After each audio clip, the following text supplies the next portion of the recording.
Hey everybody, Chosen here with Focus Fire, bringing you a Falstad guide. How to play Caster Falstad.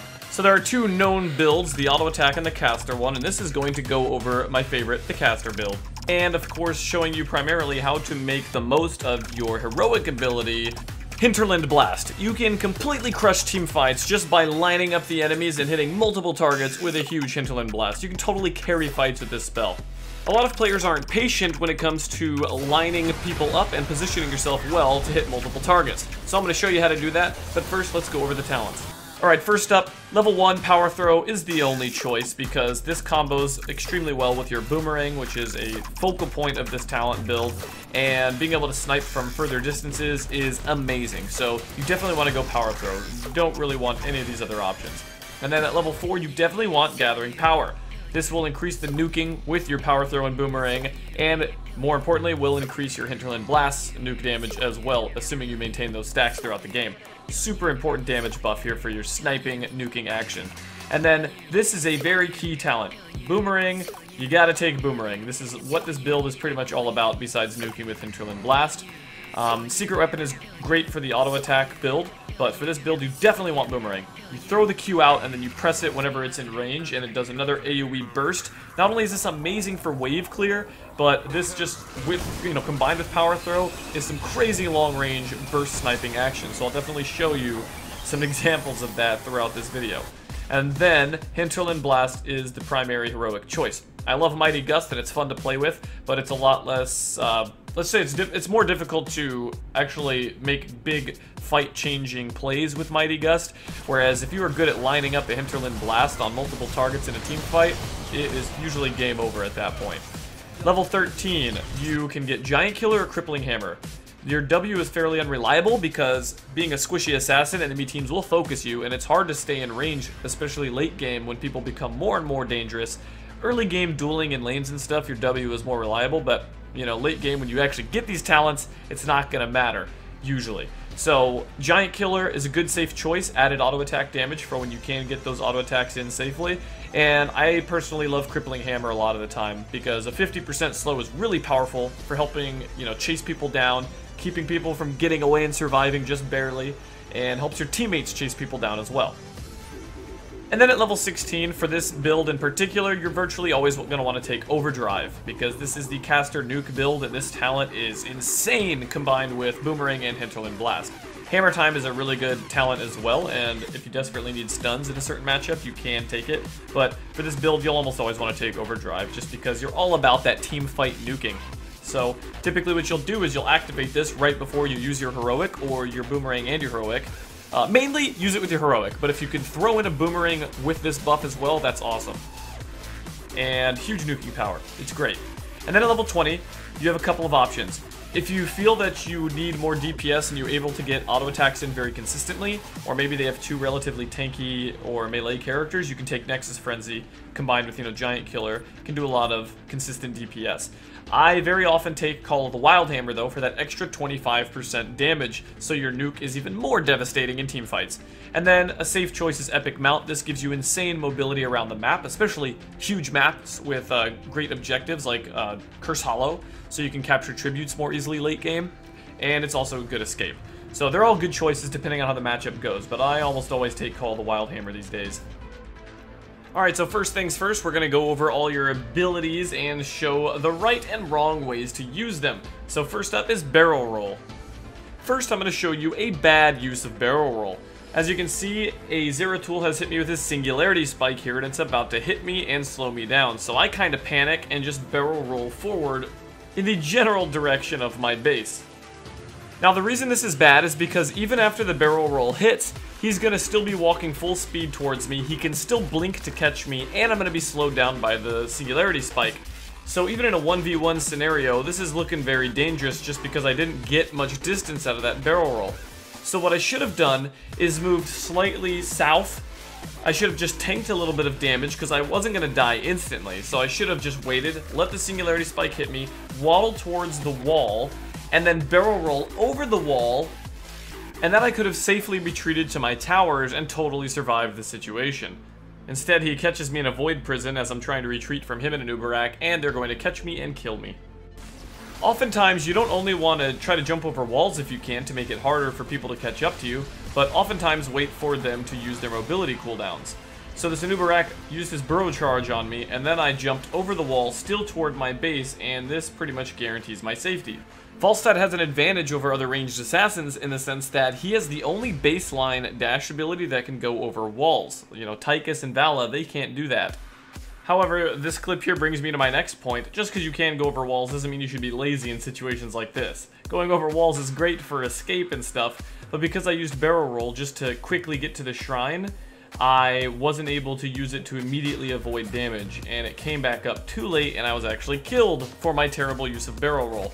So remember, the key to Falstad's survival oftentimes lies with his barrel roll. So being really cautious and conservative with this cooldown is super important to your survival. Offensively, barrel rolling is by far one of the biggest mistakes I see Falstads make very often. It can easily get you killed. You think, oh, this guy's low, I'm gonna barrel roll forward and kill him. But you're a big, fat, squishy target. The second any decent opponents see you use your only escape mechanism to dive forward, they will turn on you and kill you, and you'll have almost no escape. Sometimes you have to let a low target get away just to play it safe, because if you dive forward into their whole team just to finish off a low target, you're going to trade your life for theirs. But once some opponents are dead, especially the heavy damage threat targets, then you can safely barrel roll forward to help clean up. Once your team has already clearly won the fight, it's safe to do this. So that's the kind of safe mindset you generally want to have with barrel roll. Another unique trait of Falstad is his ability to fly from one part of the map to the other. Here are some really good ways to use it. Oftentimes when I'm laning early game, you'll spend mana, you'll take a lot of damage sometimes if you're dueling your lane opponent. So one advantage Falstad has is you can Hearthstone back to base, get full health and mana, and immediately fly back to either your lane or to an objective really quickly. Or just anywhere you're needed at any given time. This gives you a huge advantage in map presence. Here's another huge advantage to this ability. Sometimes you don't want to leave a lane and let an enemy push your lane because they might take towers or forts. So what I can do as Falstad is clear the wave, I can push that lane out, and that way it'll buy us some time in the top lane, and then I can fly across the map and help my team outnumber the enemy. I was able to quickly make it a 5v4 advantageous situation, and this allows us to take the tribute easily. Unfortunately for Sylvanas, she can't fly across the map.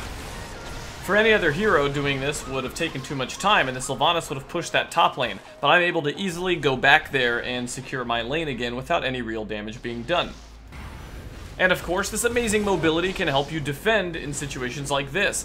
We're pushing with the dragon, and this cheeky Anubarak is trying to split push and try to take our wall on the bottom lane, but I can easily put a stop to that, unlike any other hero, by flying all the way down there and scaring him off and clearing this wave effortlessly.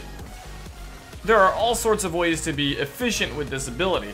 As you can see, my entire team is pushing either mid or bot lane, so I'm the only person that can quickly make it to the top shrine in a very timely manner and take this so my team can secure the dragon shortly after. And as you can see, since they're already on the bottom lane, it makes more sense for me to take top lane. Additionally, after taking the top shrine for my team, I can then easily push out this top lane for more map pressure.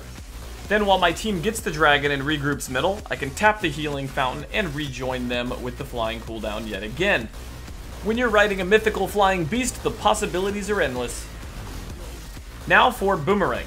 This is pretty straightforward if you've ever used it before. Simply put, you throw the hammer out and press Q again when it's near the enemies that you're going to hit, and detonate for extra burst damage. Combined with the talents I showed you, this can hit really hard later in the game. You don't only want to jump into the fight and hit them once with it. Depending on the situation, you'd rather just poke them down and soften the enemy up first, and then you can go in and finish them off with your W and basic attacks. But your wave clear and poke potential are insane with this, especially in team fights when people are stacking up. Now, I'm not going to go into detail about the W ability because a lot of the time, I'm sure you know by now, you activate it and either you or the enemy have to run away very quickly and you don't get all the zaps. So I would just recommend trying to save that W so you don't waste mana or the cooldown. Save it until you are confident that you are going to have a solid engage on the target. Now for the fun part, Hinterland Blast. This is a focal point of Falstad value here. The better you are at lining up and slamming multiple opponents with this heroic is going to determine how useful and valuable you are to your team as a Falstad player. As you can plainly see, this is one of the most powerful heroics in the game. It's also one of the most fun, in my opinion, and it can completely make or break a team fight. So here are some pointers when it comes to using Hinterland Blast effectively. For one, be really patient. You don't need to immediately shoot this thing right when a team fight happens. A lot of the time, waiting can be more beneficial because it catches the enemy off guard. They engage a fight and they think they're winning, and then boom, you turn it around with a lightning blast in the face. One of the biggest mistakes that Falstads make is trying to rush this ability. The second they see an opponent or two, they just fire it off. But as you can see, I'm patiently waiting for them to line up in this choke point to fight over the tribute, and then boom, I chunked 4 players' health bars. Because I was really patient and waited for 4 of them to line up, we devastated them in this team fight, and it was pretty one-sided. So besides patience, there's positioning. Always try to anticipate when a team fight is about to take place, and try to get yourself in a logical position to line the enemies up. You don't always want to be at awkward angles where people can go left and right. You want to get them in a straight line where they're running forward or backwards from your position. As you can see again, you want to try to put yourself in a position where the enemies are going to line up for you. Always better to lure them into a straight line rather than an open space where they can go left and right and zigzag all over the place. Let me show you what I mean by open areas where people are going to go left and right from my position rather than in a straight line. So this is just bad positioning on my part. Notice I only hit 1 person, because the enemies are moving in a left and right fashion from my current position. But had I been more patient and positioned myself better, had I moved up towards those trees and lined up the shot, I could have hit all of them again. Now, you don't always have to hit 4 or 5 people with the Hinterland Blast, and you're definitely not always going to. Things don't always line up perfectly, but if you can hit 2 important targets even, it could totally change a team fight. Not only does this Hinterland Blast take a huge amount of health from those 2 targets, but watch the boomerang finish off the Brightwing. Just because I had Overdrive active during both of those spells, it's just insanity how much burst you can do. And that, ladies and gentlemen, is the power of Falstad. He is probably my all-time favorite ranged assassin right now. This guy is just so much fun. And I really enjoy and highly recommend this spellcaster build. I mean, look at that damage. Makes Kael'thas look like a puppy almost. But anyway, that concludes this Focus Fire guide on how to play Caster Falstad. I love this build, give it a try. Anyway, I do hope you enjoyed this video. Don't forget to subscribe and share it with your friends. Thanks for watching, and peace out.